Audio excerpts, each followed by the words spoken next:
We are now firmly in December and new listings are dwindling while the days on market number increases. Find out how these stats affect both buyers and sellers on today's Monday Market Monitor.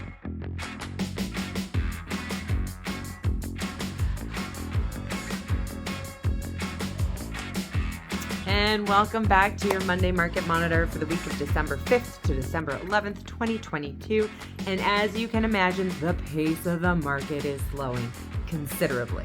So let's take a look at those numbers right now and break them all down. But first, remember, I make these videos weekly to keep you informed about the Vancouver real estate market. So if you're finding these of value, do me a huge favor, hit the thumbs up button and then hit subscribe so you can stay in the know when it comes to everything Vancouver real estate. All right, let's start with those new listings. Just like the previous week, we've seen another drop in the new listings coming to the market, with only 511 new listings hitting this past week. So that's actually the lowest number of new listings that we've seen since I started this video series, so it's probably going back quite a ways. Again, it may not be a huge surprise that the number of listings is slowing, but it could point to some potentially interesting trends in the new year. So there's one sort of school of thought that there's a whole bunch of sellers out there that are holding off on putting their properties on the market and listing now because they feel that the market's just going to be better come 2023. They've got a lot of people out there that are hoping that the Bank of Canada are going to hold off on their next round of hikes, so like in January and March, the following times that the Bank of Canada meets, and they're hoping that they don't raise rates, so that's going to ease pressure on interest rates for homes. I mean, we'll have to see if that happens in the new year and if any of that comes true, but it's an interesting thing to think about. So there may be more product in the new year.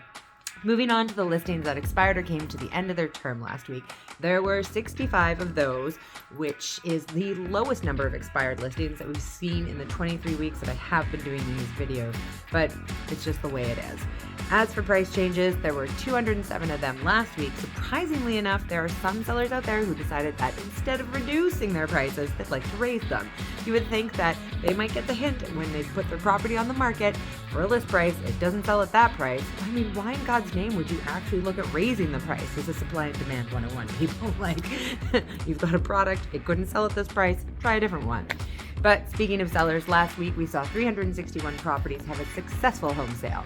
This is still not the lowest number of sales that we have seen in the last 23 weeks, but this number will continue to trend downward over the next 2 weeks.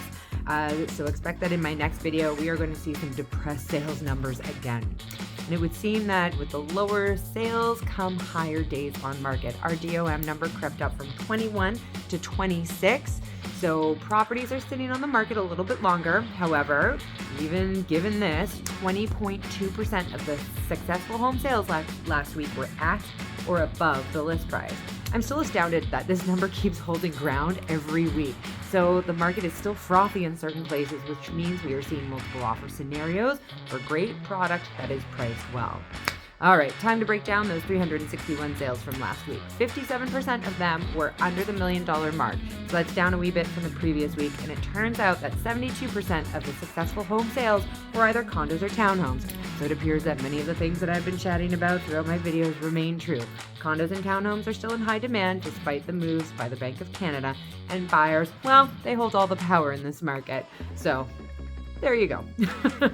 But I'm not sure if it's for you. But if you want to have an in-depth conversation about the Vancouver real estate market and how these stats will affect your fall home sale purchase or your fall sale, reach out for some expert advice. All right. Thank you so much, everybody. And we'll see you in the next video.